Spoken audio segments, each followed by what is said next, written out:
All right, so let's talk about the Cannes Film Festival. It is upon us almost. I sadly not going to attend. It is a extravagant amount of money to be able to go to Cannes Film Festival unless you're like a top creator or you just get invited to it. But I will tell you, I always look forward to it. There's so many amazing films playing this year, as there always is. And I'm going to go ahead and give you my favorite films that I'm most anticipated for and what I think is going to be the reception. So let's get into it. Let's talk about it. Hit that subscribe button, hit the notification bell. Got 2 reviews out for you today, so stay tuned for that. Also watching Until Dawn, so hopefully that's a good one as well. I'm fingers crossed. I'm kind of scared, but we'll see. But let's get into, by the way, I'm not scared about the film being a horror film. I'm scared it's not going to be good because I want it to be good. I want it to be good. It's David F. Sandberg. It's Until Dawn. It should be good. We'll see. But the first film on the Cannes Film Festival that we're excited for is Highest to Lowest. This is the new Spike Lee film, which stars Denzel Washington, making it their 5th collaboration. And you also have Ifanish Hadera, Jeffrey Wright, Ice Spice, A$AP Rocky, Dean Winters, and John Douglas Thompson. A24 is the production company here, and this is actually based on High and Low by Akira Kurosawa, a 1963 film that I have not watched, but I will definitely be watching.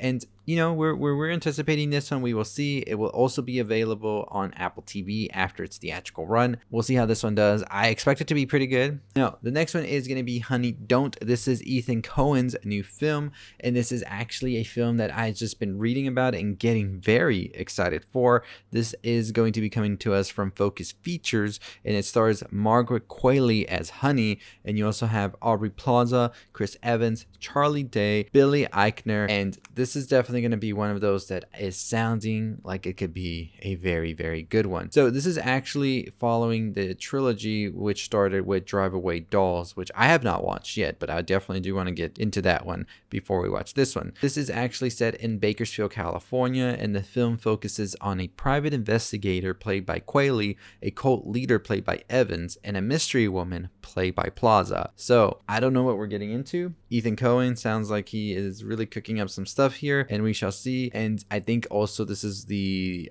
next film with the collaborator Trisha Cook, who they did Drive Away Dolls together as well. So we'll see. I need to watch Drive Away Dolls. The next movie on my list is Die My Love, which I've already made a short for because this just got announced yesterday that it was going to be at Cannes. When the Cannes Film Festival lineup first came out, I was wondering, where is Die My Love? This movie had to be at Cannes. Lynn Ramsey returns after 7 years and doesn't go to Cannes? Come on. But this film is actually starring Jennifer Lawrence, Robert Pattinson, Lakeith Stanfield, Sissy Spacek, Nick Nolte, and this is a movie that I am anticipating so much. You Were Never Really Here was impeccable. I remember watching that in the theater and just thinking this is amazing. And then we also need to talk about Kevin, which was just another great film. Tilda Swinton is just incredible in that movie. I watched it last year when I was at Sundance. I was watching it in the Airbnb and I was just like, I need a Lynn Ramsey movie now. And here we have it.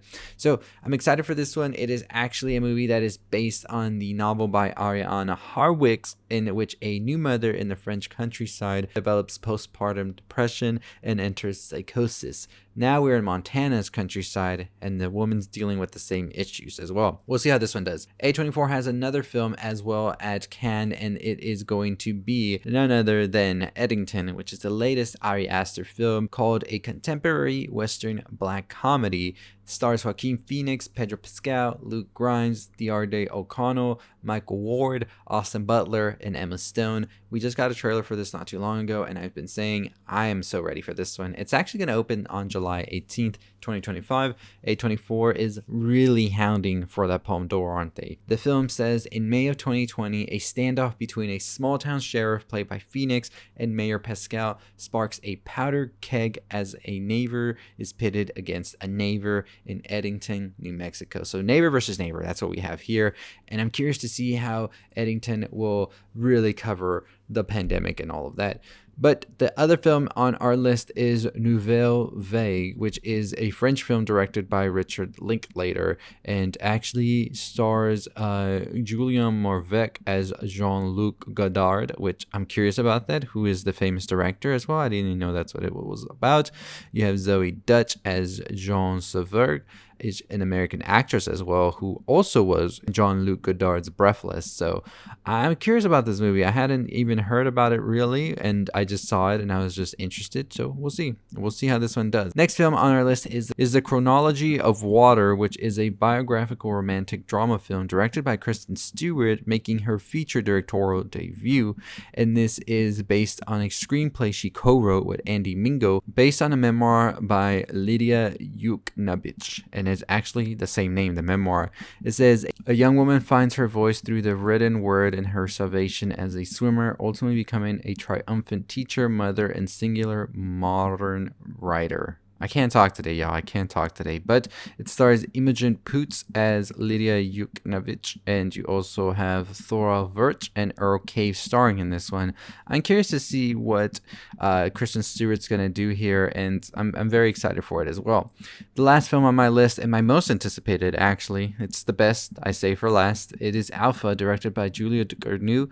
It is actually a film that I've been anticipating for some time now because I'm ready to see what Julia Ducournau does next. I love Raw, I love Titan, and I'm super excited for Alpha.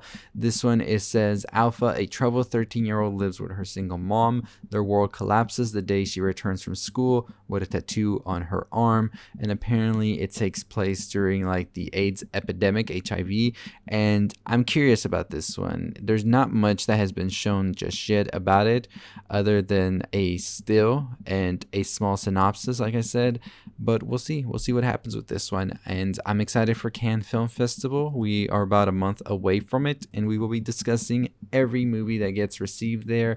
There's also movies like the new Wes Anderson film, The Phoenician Scheme, which it's not that I'm not excited for a lot of the other films, but I just needed to make like a list of movies that I'm just like, yeah, I need to hear once those movies come out what they get, because I'm super excited for them. But let me know yours in the comments down below, which movies you are most excited for and which movies you cannot wait to hear what they say. Let me know down below and follow for more. Let's get to 40,000 subscribers. That's our big goal for April. We're less than 500 away, 5 days away, 6 days. I think we can hit it. I think we can. But as always, stay safe, stay positive.